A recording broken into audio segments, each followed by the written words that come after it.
Welcome to the Rob Seco Field Ready Podcast with your host, Jim Robinson. Hello and welcome back to the Rob Seco Field Ready Podcast. I'm your host, Jim Robinson. While the vast majority of grain has been harvested across the nation, and most of the field work is done and things have gotten settled down a little bit for winter, there's a lot of work going into preparing your seed this winter for spring planting. In today's episode, we're going to have a little sneak peek at what's happening with your seed as it's being prepared for 2021 planting. To help us talk about that today, we have Rob Seco's production manager, Aaron Wulf, joining us. Welcome, Aaron. Hello, Jim. Thanks for having me. Aaron, could you just tell us a little bit about who you are and what you do for Rob Seco? Well, as you mentioned, I am Rob Seco's production manager. As part of that role, I oversee all of our corn, soy, and soybean production. Work with those production companies that produce our product for us in producing a quality product all the way through to getting it to the bag. Excellent. So, first of all, when was the 2020 new crop of seed production actually harvested? I mean, we think about this a lot, and a lot of us tend to think about, harvest typically goes into November and that sort of thing. But does that differ for seed production? It definitely does. For seed production on corn, we would start in the late August timeframe and roll through the month of September into early October. So what kind of grain moistures are we looking at, and how does that harvest occur if we're harvesting so early? Harvest moistures can range depending on the hybrid, but they would typically start in that 39% and all the way down to the low 20s. 22 would be a typical year average of moistures or range of moistures. So why do you start that harvest so early? Why at such high grain moistures? Because obviously when it comes in the bag, we're not looking at 39% moisture corn. Exactly. We want to do seed corn harvest with those moistures due to quality. One of the key factors is avoiding a frost to avoid any germ loss due to frozen corn. The other reason is to keep it on the ear so that we can protect the seed as it comes in on the ear, protect it from any mechanical damage as we do the harvest. Okay, yeah, that makes sense. So if the seed is actually harvested on the ear at such high moisture, obviously it has to be taken to a dryer. Tell us a little bit about what happens once it gets to the dryer and what's the next step? Next step is pretty critical in the seed corn industry and making sure that we dry it properly. Most dryers in the industry we'll have a temperature and air pressure monitoring system where we can control those temperatures, control the airflow. Another critical piece in that process is the bin depth.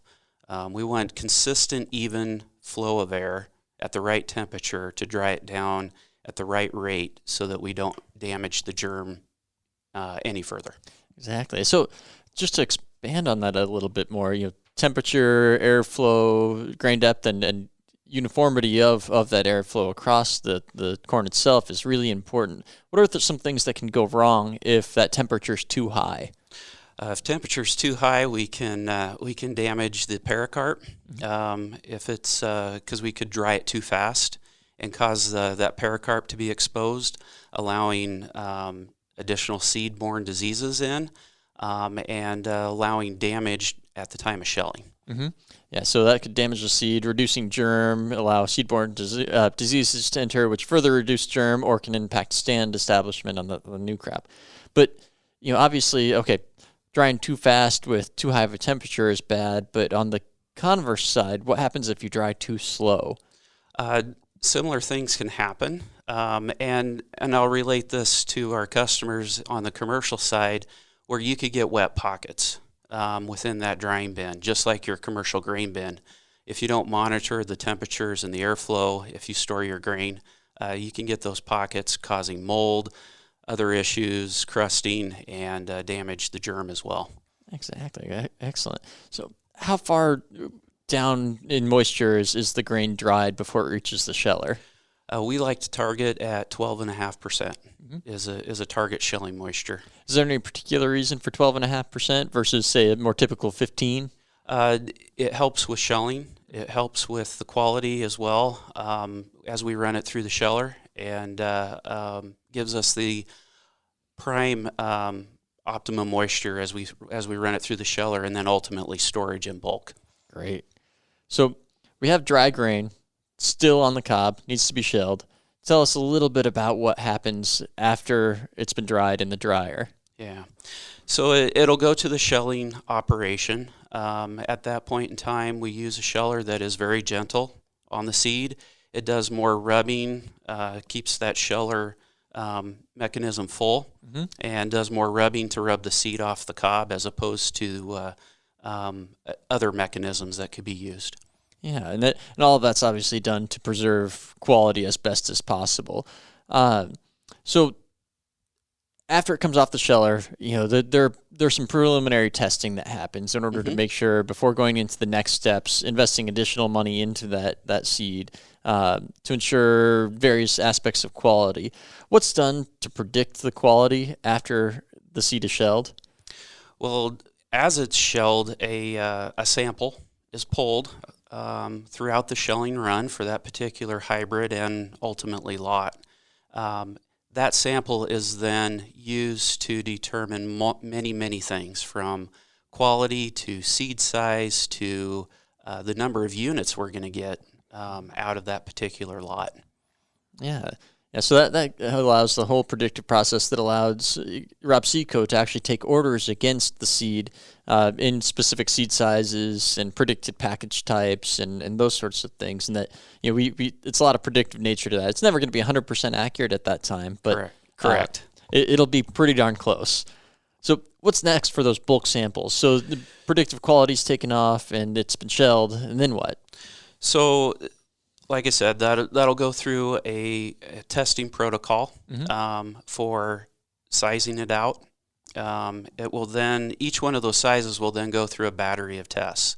It'll go through trait tests, genetic purity tests, and then germ and vigor tests for seed quality. Yeah. So I want to talk a little bit more about that screening of the seed to get it into various sizes, rounds versus flats. Tell us a little bit about those screens. What do they look like? How do they operate? How does that whole process work? Sure. So one of the first things in the seed industry that we'll do is we'll split flats and rounds. It's a slotted screen to let the flats fall through, the rounds stay on top. So that's our first mechanism. After that's done, then we'll do a screen for every 64ths of an inch. And each one of those screens are a round hold screen. Whether it's a flat or round, they go through a round hold screen. And from that, we'll measure the weight and volume by each 64th, which then helps us accumulate a seeds per pound. And then ultimately it converts to an predicted 80K unit that we'll get off that particular lot in that screen size. From there, we'll determine which screen sizes we can put together to make an optimum bag weight. Typically, we're in that 4 screen size range, which gets us, say, a large round, medium round, small round, and flats on the opposite side. Yeah. And so all the grain runs across the screen. Some falls through, some stays on top, and that's how things are separated out. But ultimately, there is a top and a bottom in totality, right? Yes. And so how does that usually look? What proportion of the grain goes above the top and the bottom? On average, it's going to vary by hybrid. Sure. Each hybrid, each lot will even vary, but typically right at 80% of the seed that is harvested in bulk will go into the bag. Excellent. So we've gone through the screens. We have the flats and the rounds separated. We have the large seed, medium seed, and the smalls all kind of separated out. What happens from there? I mean, that obviously, it's not going to go straight to the customer as yellow seed and things like that. What's the next step? Sure. So that sizing recommendation coming out of that sample off the sheller will then go to the conditioning tower, which will put those specific screens into the sizing machines. And what they'll do is they'll use that as a baseline to start sizing. And with those 464s. They'll put it across a gravity table to clean up mechanical damage, any insect damage that may have come through. We'll then put treatment on it. And then at the time of treatment is when we'll do the official final seeds per pound and bag weight calculation once we get that treatment on, and it goes to the bagger at that point. Yeah, so that's a great point. I mean, at this point is when the final seeds per pound are determined, and thus bag weights, because obviously when you treat, you're adding something to the seed.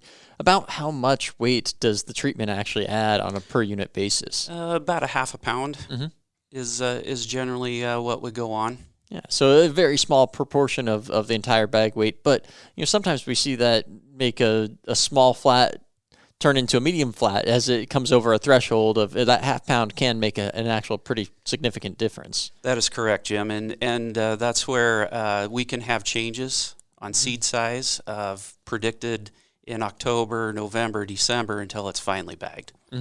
Absolutely. So final germination's done, warm germs, cold germs, saturated cold germs.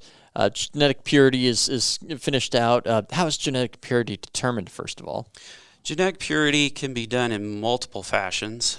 There's multiple tests or mechanisms out there, from grow-outs, isozymes, SNPs test, which is a DNA-based test mechanism. So there's many ways to determine that genetic purity. And just to provide definition on those genetic purity tests, a grow-out is where we would plant a subsample of that particular seed size in, say, Hawaii or Puerto Rico, and we look for anything that is taller than the average plant height of that hybrid.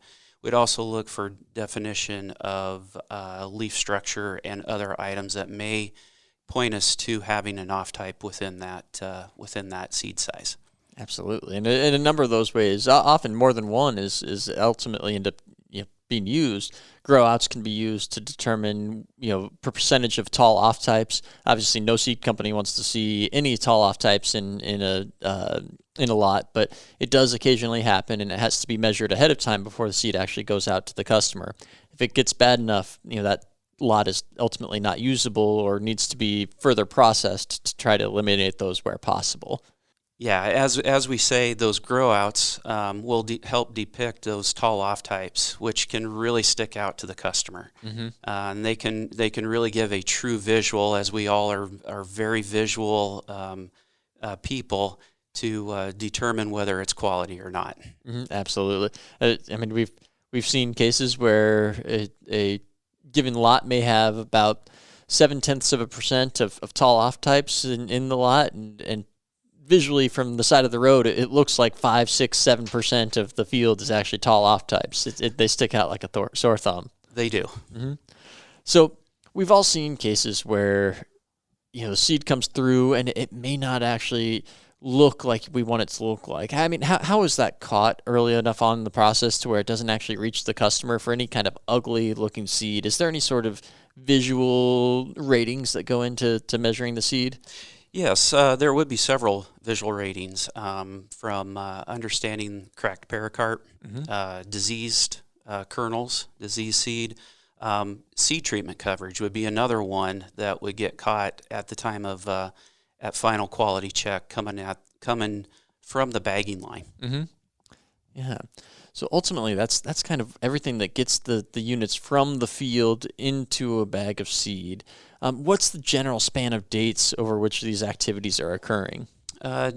This would, like we talked, harvest would start in August. We would start seeing those shelling samples and information roll through in mid-September, and final bagging through the end of December, January timeframe is a typical range of dates. Yeah, and then grow-outs, genetic purity, germination quality. What about those? Those would come right in line with that time frame. Grow-outs typically will be a little bit later than that, just because we have to go to a warmer climate in Hawaii, Puerto Rico, or even South America to execute those grow-outs.